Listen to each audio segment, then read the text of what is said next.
Bye-bye.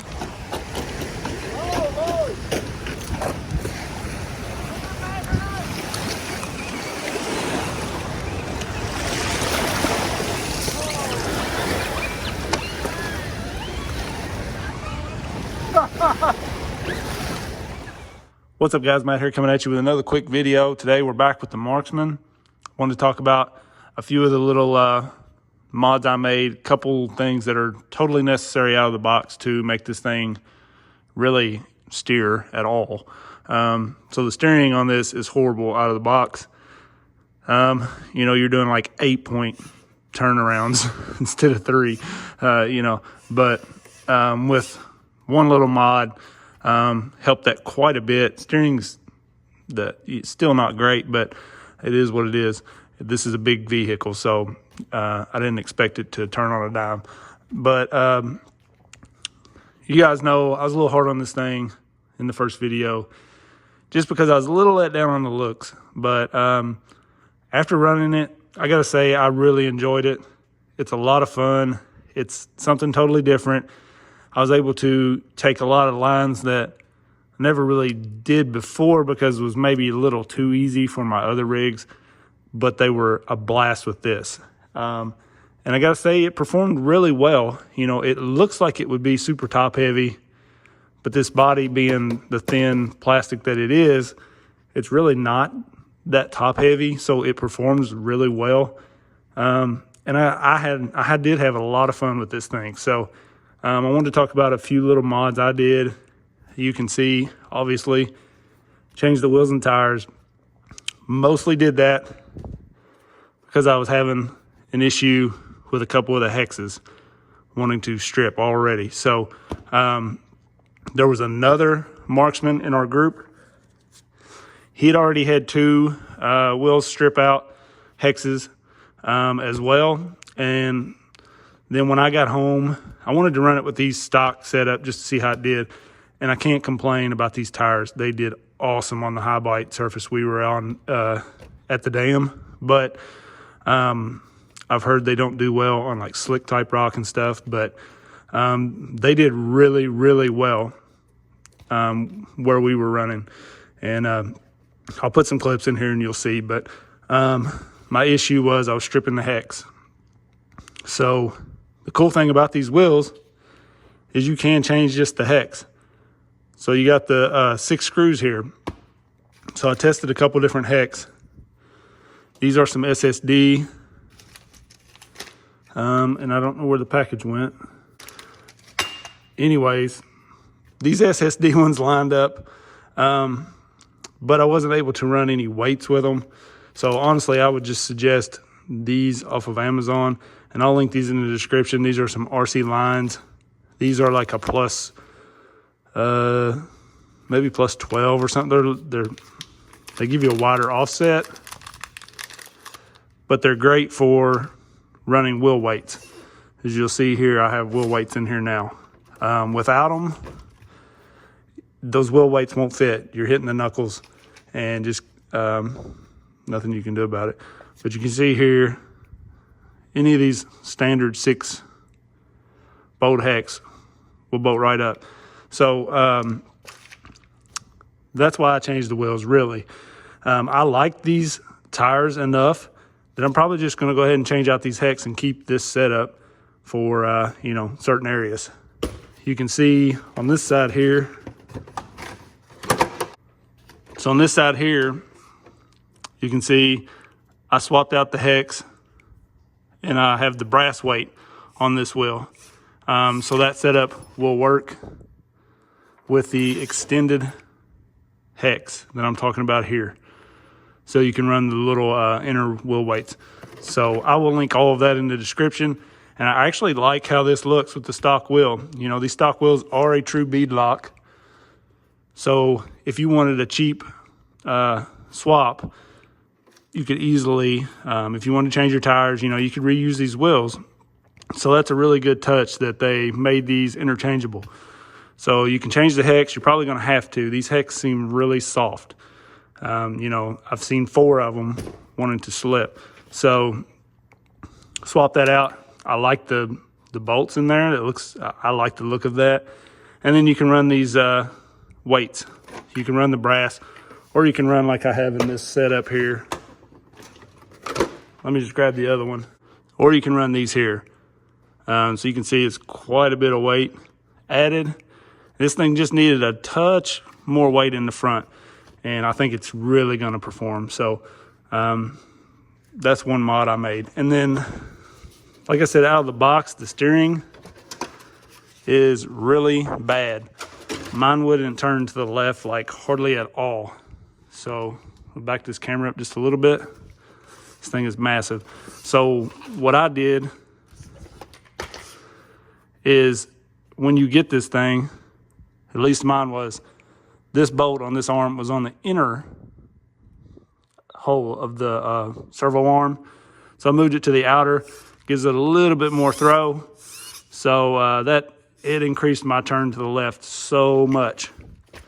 So that's definitely something you gotta do out of the box. If yours is in that second hole closest to the servo, move it out to the outer. It just it gives you a little bit more travel, because that arm, you can see here, if this thing was back a hole, it doesn't swing as far. So I feel like it still probably turns farther right than left, but it helped it a lot.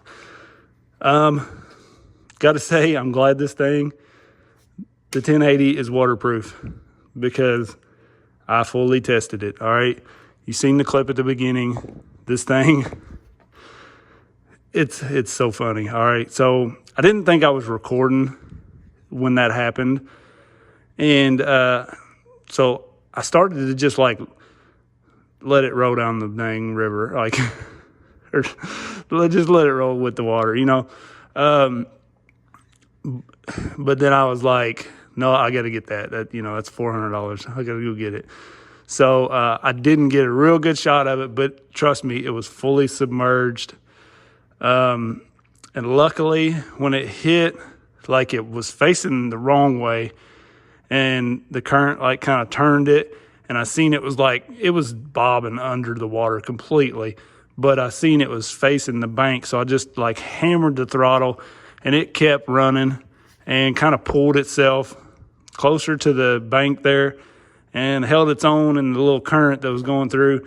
And I was able to, I had to get into about my knees to grab this thing, but I was able to fish it out.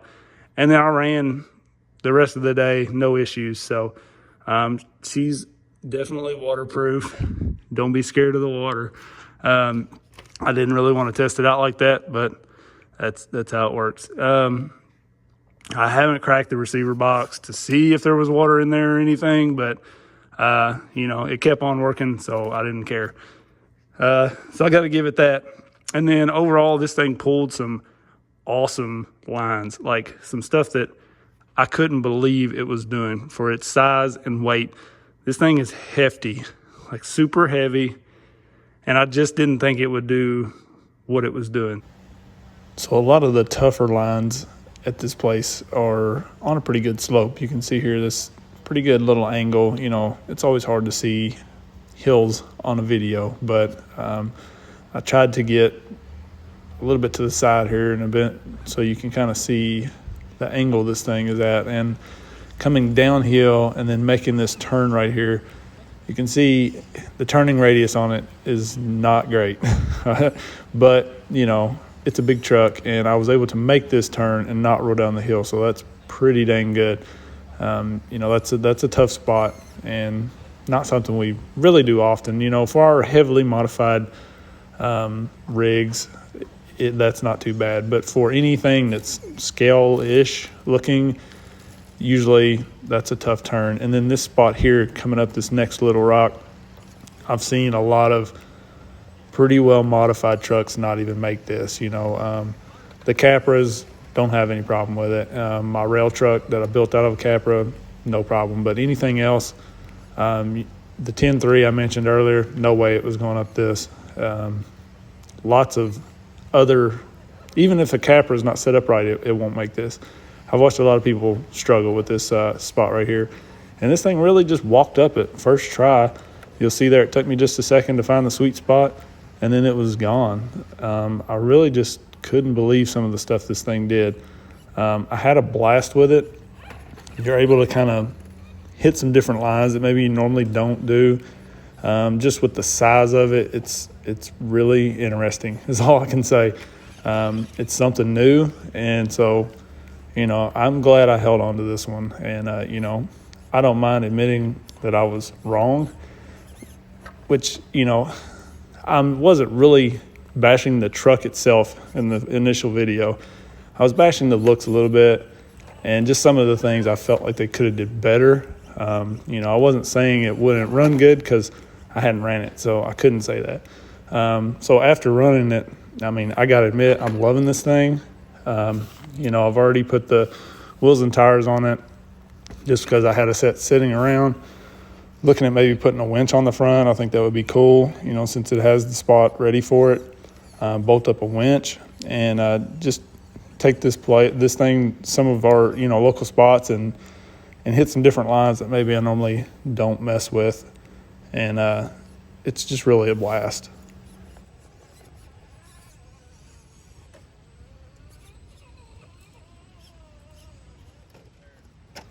So you can kind of see I did paint the bed of mine with a black 3M rubberized undercoat.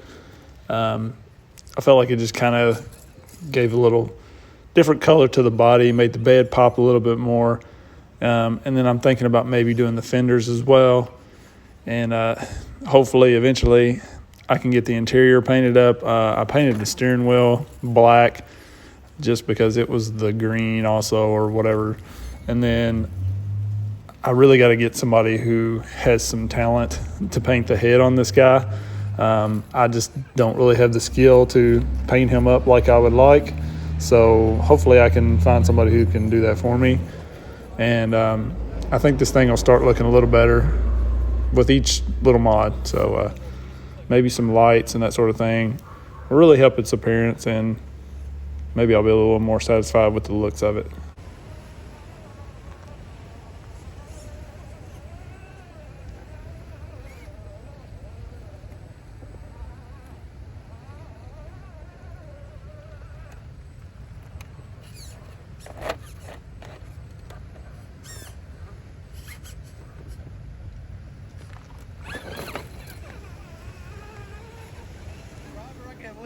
So this line right here just blew my mind that this Marksman made it, honestly. Not even stock cappers will make this, especially not on their stock tires. I think we've had a couple come close on, you know, better wheels and tires with some weights. But even those, you got to lower them, get a little shorter shock or something to get up this. And this thing just walked up it. You know, the only other one that come close really was the Nightcrawler. I changed the tires on it, and it did make it. But I don't think any other RTRs made it up this. So that's pretty amazing. And the other marksmen in the group made it as well, so it wasn't a fluke. You know, this thing has a big, wide, like, big footprint, really. You know, it's a large truck, but it just goes well. Like, it works. I don't know. And, you know, the fact that it's beefy, the drive shafts and everything seem beefy, I feel like it's going to be pretty durable. I didn't have much issue at all. The only problem I had was the hex. Like I said earlier, the wheel hex, a couple of them wanted to kind of spin on the hex itself. And the other Marksman, he had already stripped 2 wheels on his. So I think that's going to be a problem. You know, it wasn't like we were out hammering these things, abusing them, just normal crawling, and that was happening. So I think the hex are a little soft. You know, honestly, if you want to change the hex, you could do that for 10 or 15 bucks. So that's a minor thing. And the fact that they give you wheels that you can actually do that is pretty nice. The wheels and tires are pretty good, honestly. The foams weren't bad. As they break in, probably going to get a little too soft. This climb right here, the rear was starting to want to fold over on me a little bit. That's where dual stage foam really comes in handy right here. But, you know, I wasn't let down with the stock tires. I just feel like it could have used a little more weight up front right here. And, you know, it would have made this even with just a little weight in the front. So can't complain about the stock wheels and tires either. Overall, it's a pretty solid rig. I'll have to recommend this one. If you like the looks and want the larger scale, you know, it just appears so much bigger, and it's just kind of cool driving something a little different, in my opinion. So totally changed my mind from the first video. You know, when I first seen it, I wasn't super impressed. But as I slowly make some mods to it, you know, painting the bed, going to try to paint the fenders maybe, and get some little bit of scale stuff put in it maybe. I think it's going to look better and better, and it's already performing really well, so it can only get better. So far, I'm really enjoying this one. If you guys have any questions on it, definitely let me know. I'll answer anything I can. Hopefully I'll get some more time with it soon, and we'll keep, you know, testing the durability and that sort of thing, and just see where it goes. Don't forget, I'll link everything in the description. Everything for this truck I was talking about, the hex and everything. Amazon, A-Main, don't forget those links. Everything purchased just helps the channel. I really appreciate everybody using those. Like I said, hit me up if you have any questions. Don't forget to like, subscribe, click the bell. Got a lot of stuff coming up. New Fury Tech stuff coming up.